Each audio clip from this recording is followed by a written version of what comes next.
अस्सलाम वालेकुम friends, welcome back to my channel doctor की diary. This is doctor Farar Rahman with another social issue.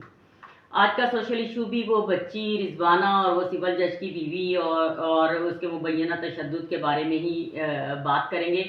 पिछले vlog में हमने सिविल जज और उसकी बीवी के मुतज़ाद और मुख्तलिफ़ किस्म के बयानात के बारे में बात की थी।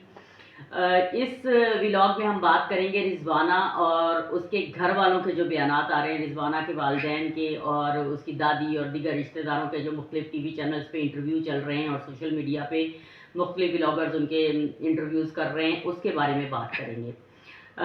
मेरी नज़र से काफ़ी सारे इंटरव्यूज़ गुजरे हैं जो रिजवाना के वालिदैन और उसके दीगर रिश्तेदार, दादी जो बहुत अब बढ़ चढ़ के एक ज़ाहिर है उनकी बच्ची के साथ इतना जुल्म हुआ है, ज़्यादती हुई है, उनका चीखना रोना बिल्कुल बजा है।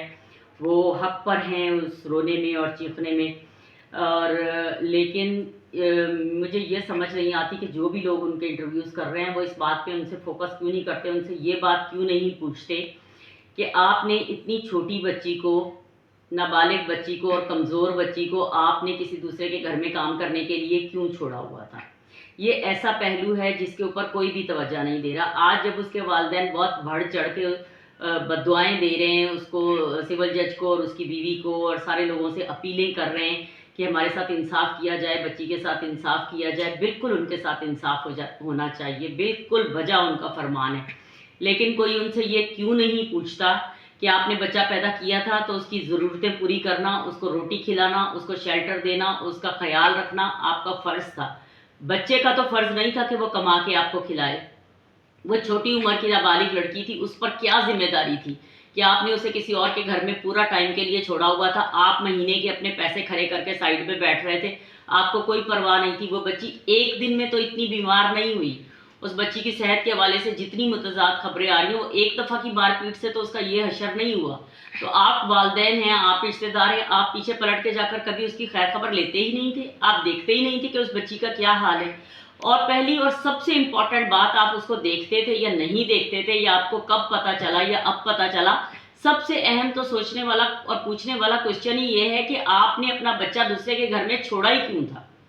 आपके ऊपर, आपके बच्चे के ऊपर क्या जिम्मेदारी है कि वो कमा के आपको खिलाए। आप क्यों अपने नाबालिग बच्चे की कमाई खा रहे हुए थे?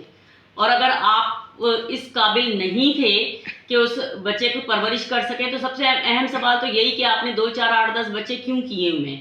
लेकिन जाहिर है ये तो अल्लाह की देन है, इनसे कोई ये क्वेश्चन तो कर नहीं सकता। इसका जवाब तो इनके पास सीधा यही है कि अल्लाह ने दिए हैं ये बच्चे। तो अल्लाह ने जब ये बच्चे दिए हैं तो अल्लाह ने वालिदैन के सर पर जिम्मेदारी डाली है कि उन्होंने अपने बच्चों को शेल्टर भी देना है, अपने बच्चों की हिफाजत भी करनी है, अपने बच्चों को बुरे लोगों से बचा के भी रखना है और अपने बच्चों को खाना भी देना है। ये वालिदैन की जिम्मेदारी है। बहैसियत वालिदैन उन्होंने अपनी जिम्मेदारी पूरी क्यों नहीं की? बहैसियत वालिदैन सबसे बड़े कसूरवार तो वो खुद हैं कि वो अपना बच्चा क्यों किसी के घर पे छोड़ के आए, किसी के जुल्म सितम का शिकार होने के लिए, और उन्होंने अपने बच्चों की रोटी का इंतज़ाम क्यों ना किया। वो खुद क्यों अपने बच्चे की कमाई खा रहे थे। ये इतना अहम सवाल है जो इस किस्म के हर वालिदैन से पूछना माशरे के हर जिम्मेदार शहरी का फ़र्ज़ है। थोड़ा नहीं, मुकम्मल सोचिए। चैनल को सब्सक्राइब करें, वीडियो को दोस्तों के साथ शेयर करें, लाइक करें, कमेंट करें। Thank you.